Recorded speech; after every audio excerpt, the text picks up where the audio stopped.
November மாதம் வரை புதிதாக யாருக்கும் மகளிர் உரிமை தொகை வழங்கப்படாது என்று தமிழக அரசு சூசகமாக அறிவித்துள்ளது என்று பாமக தலைவர் அன்புமணி ராமதாஸ் குற்றம் சாட்டியுள்ளார்.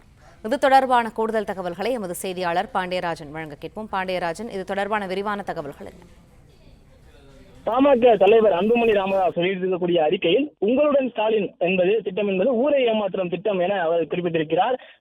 மகளிர் உரிமை திட்டத்தை செயல்படுத்த வேண்டும், அதாவது தேர்தல் அறிக்கையின் போது அவர்கள் சொன்னதை நிறைவேற்றுவதை விட்டுவிட்டு தேவையில்லாமல் பொதுமக்களை ஏமாற்றும் விதமாக ஊரை ஏமாற்றும் திட்டமாக விமர்சனம் செய்திருக்கிறார். உங்களுடன் ஸ்டாலின் திட்ட முகாம்கள் தமிழ்நாட்டில் வரும் 15ஆம் தேதி முதல் நடத்தப்பட இருப்பதாகவும் அதன் மூலம் தமிழ்நாடு மக்களின் வாழ்க்கை தலைகீழாக மாறப்போவதாகவும் ஊடகங்களில் செய்தி பெறப்பட்டு வருகிறது. ஆனால் உண்மையில் இந்த திட்டத்தின் மூலம் தமிழ்நாட்டு மக்களுக்கு எந்த விதமான புதிய திட்டங்களும் செயல்படுத்தப்பட போவதில்லை என அன்புமணி ராமதாஸ் அவருடைய அறிக்கையில் தெரிவித்திருக்கிறார். யாருக்கும் எந்த பயனும் கிடைக்கப் போவதும் இல்லை எனவும் அவர் குறிப்பிட்டிருக்கிறார். இத்திட்டத்தின் மூலம் அடுத்த 4 மாதங்களில் 4 கட்டங்களாக 10,000 முகாம்கள் நடத்தப்பட இருக்கின்றது.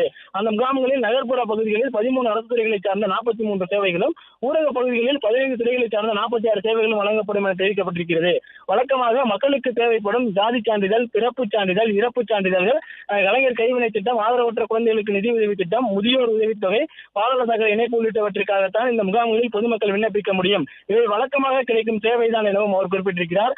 வழக்கமான சேவைகளுடன் கலைஞர் மகளிர் உரிமை தொகை திட்டத்தில் மாதம் 1000 ரூபாய் பெறுவதற்கான விண்ணப்பமும் இந்த முகாம்களில் பெறப்படும் என்று கூறி எதிர்பார்ப்பை ஏற்படுத்தியிருக்கிறது தமிழக அரசு என அவற்றை சுட்டிக்காட்டியிருக்கிறார். 2025-26ஆம் ஆண்டுக்கான நிதிநிலை அறிக்கையில் வெளியிடப்பட்ட புள்ளி விவரங்களின்படி மகளிர் உரிமை தொகை திட்டத்தில் பயனடையும் குடும்ப தலைவர்களின் எண்ணிக்கை 1.15 கோடி, அதாவது 1,15 லட்சம் ஆகும். அவர்களுக்கு மாதம் 1000 வீதம் நிதி வழங்க வேண்டுமானால் அதற்கு 13,800 கோடி தேவை உள்ளது. ஆனால் 2025-26ஆம் ஆண்டிற்கான தமிழக அரசின் நிதிநிலை அறிக்கையில் இந்த திட்டத்திற்காக 13,800 கோடி மட்டுமே ஒதுக்கப்பட்டிருப்பதாக அன்புமணி ராமதாஸ் குறிப்பிட்டிருக்கிறார். பிளே ஸ்டோர் மற்றும் ஆப் ஸ்டோரில் இருந்து பாலிமர் செயலியை QR கோடு மூலம் பதிவிறக்கம் செய்யுங்கள்.